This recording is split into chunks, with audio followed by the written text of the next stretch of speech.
I mentioned earlier that Ken Menzel actually, I said deputized one of my coworkers. Well, actually, it was a bit of a reporting. Our coworker Doc was doing a story the other day. Doc Holliday, yeah, that is his name. It's actually his first name is Jeff, but somebody nicknamed him Doc years ago, and it sort of stayed with him at that point. It's 8:34.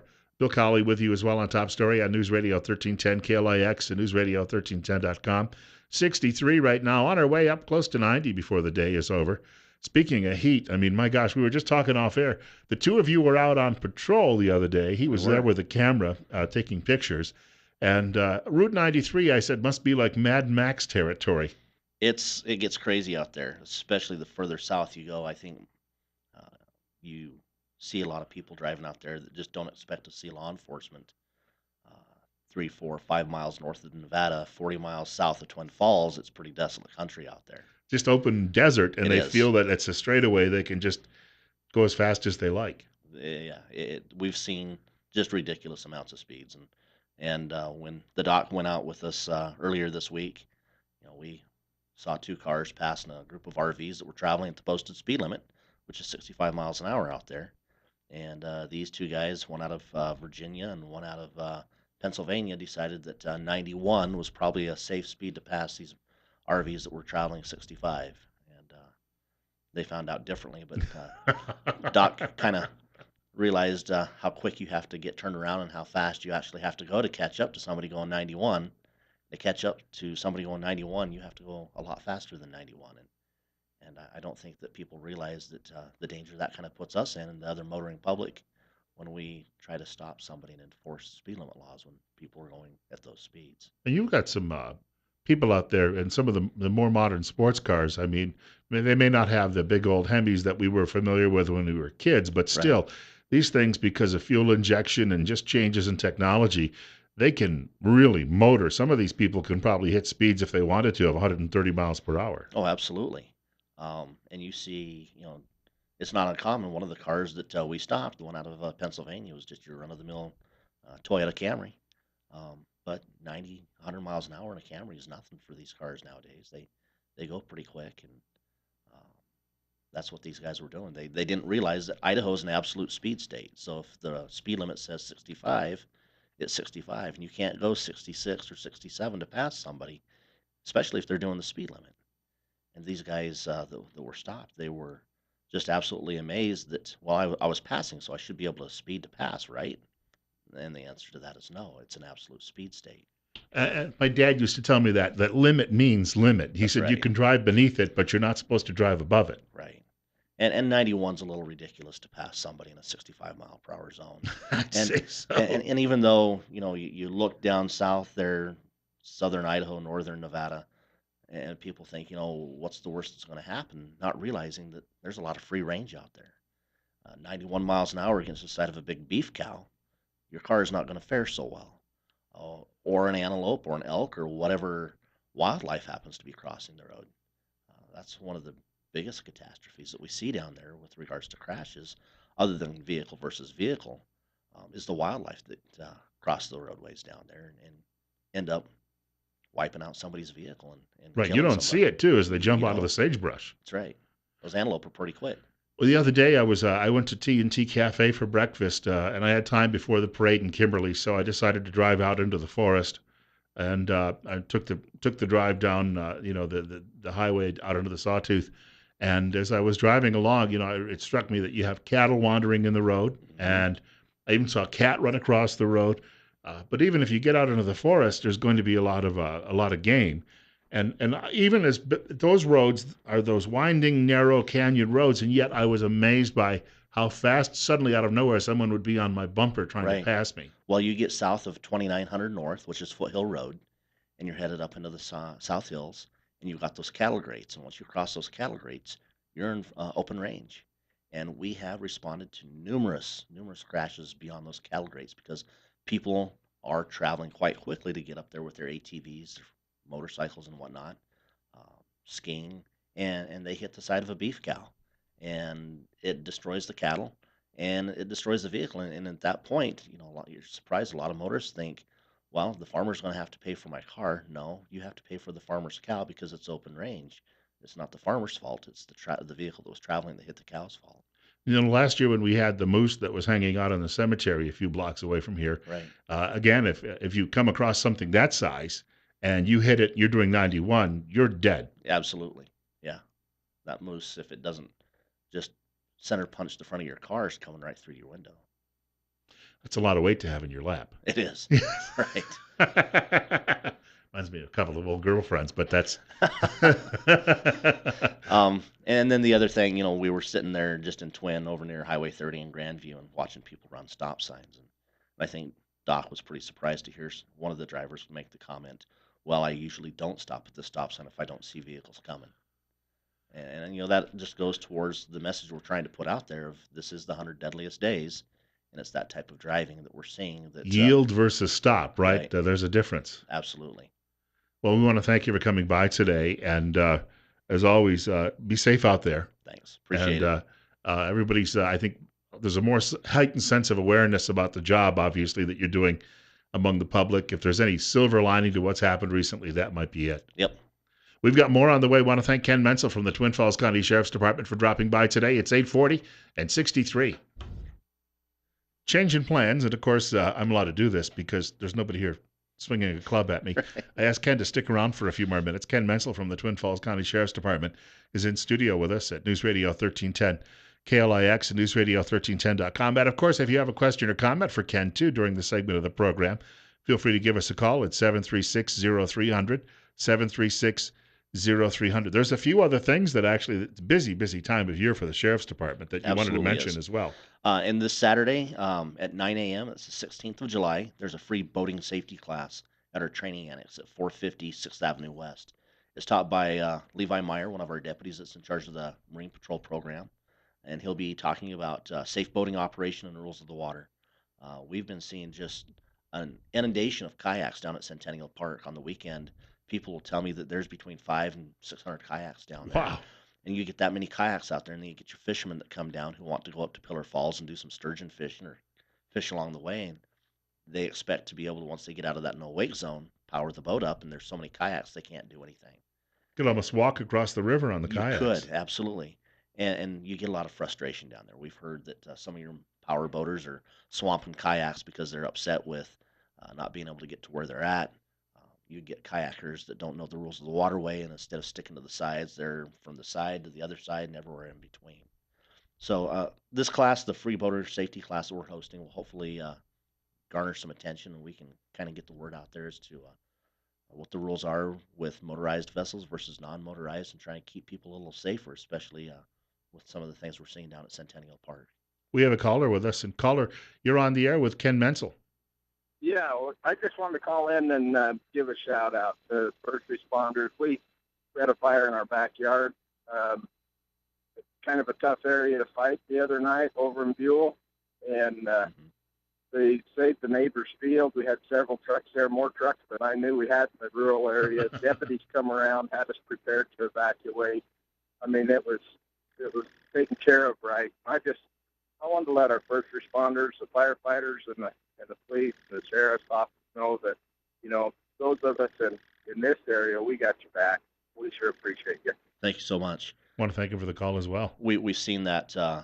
There's been a couple of posts that we've put on our sheriff's office Facebook page, remembering and paying tribute to our brothers down in Dallas and what they've been going through. And Town Square Media, as well as the Twin Falls Police Department, started something that goes into effect today about wearing blue today, just to pay homage, if you will, show support to the Dallas Police Department and the folks in Dallas with the funerals. That there were 3 yesterday. There's one tomorrow, and then one on Saturday, as well as we appreciate the Town Square Media doing their Blue Ribbon campaign several months ago, and kind of doing that again today in conjunction with what's going on in Dallas.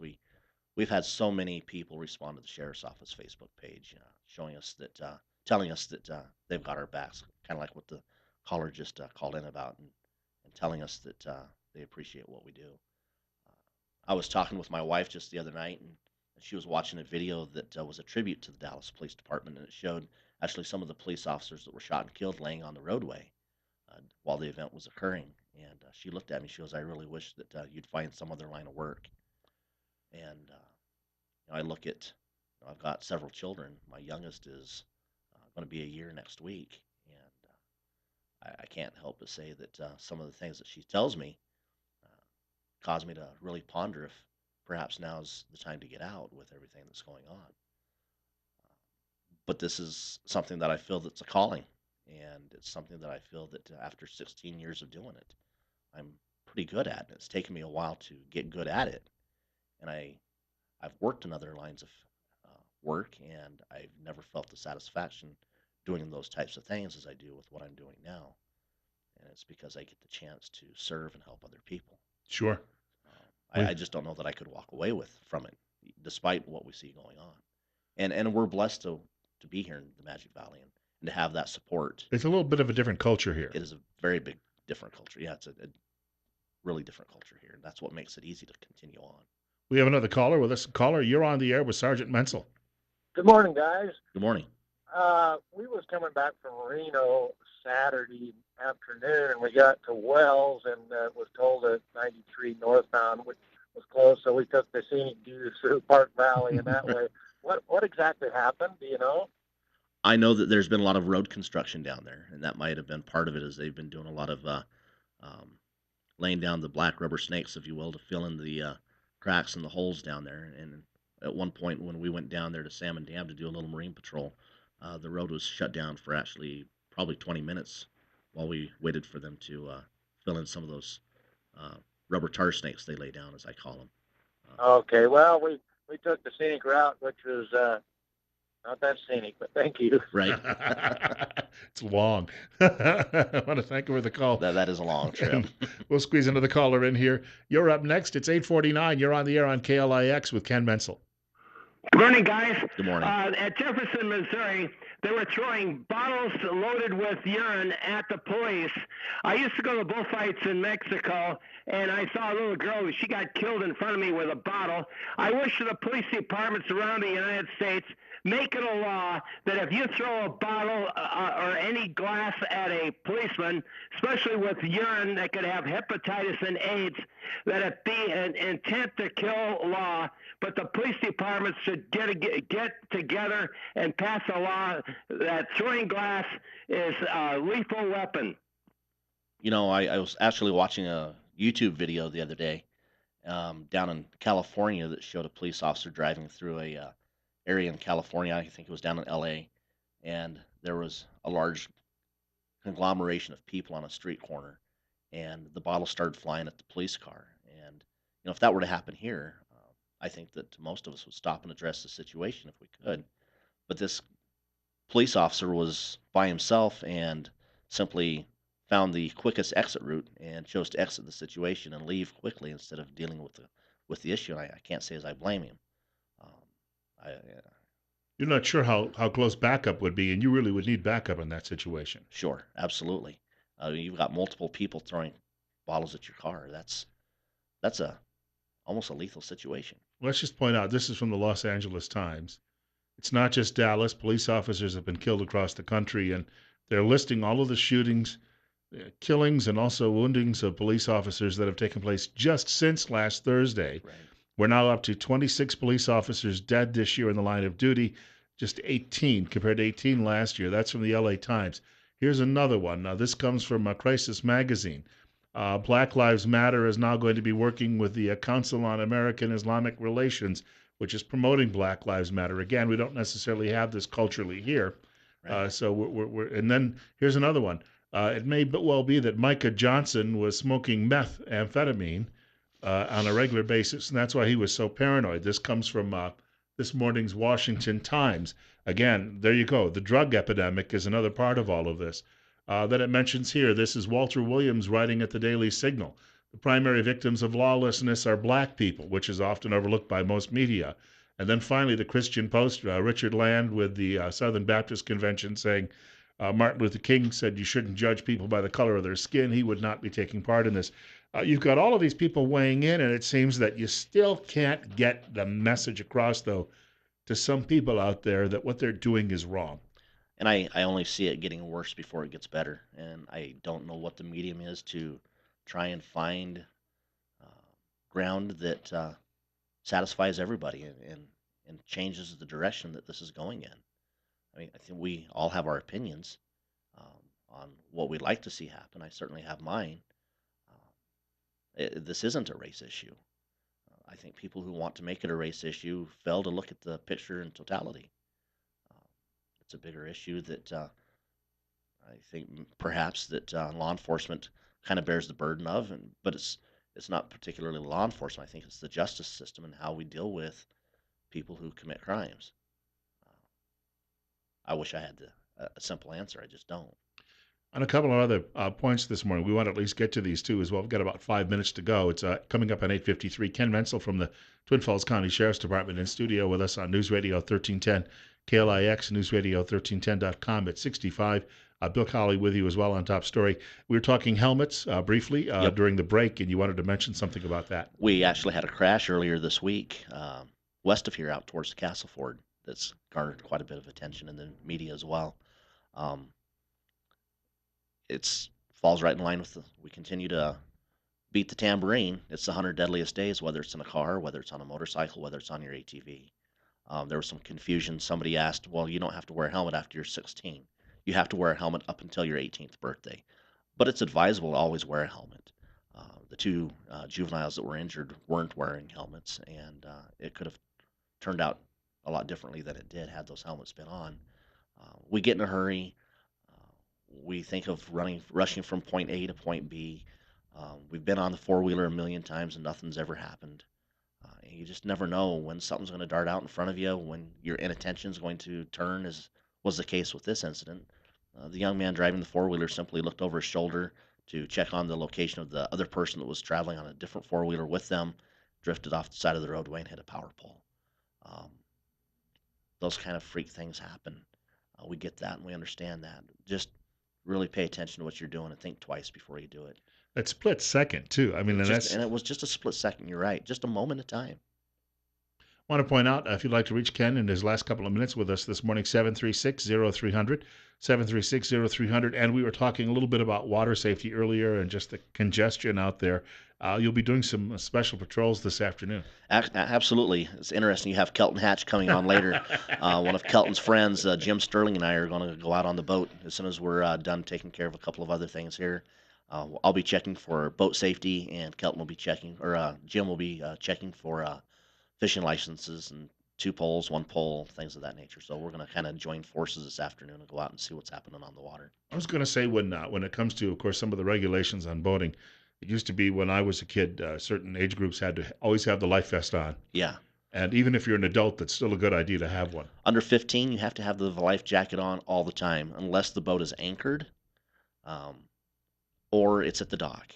If the boat is, even if the engine's off, if you're floating out in the water, those 15-year-olds and below have to always have the life jacket on. If you're old, 15, no matter what age you are in the boat, even if your boat's over 19 feet long, the life jacket for the older folks, and if it's over 19 feet long, it doesn't have to be on for the under 15-year-old kids, but it's got to be readily available. You see so often is the case that people have those life jackets stowed underneath the seat.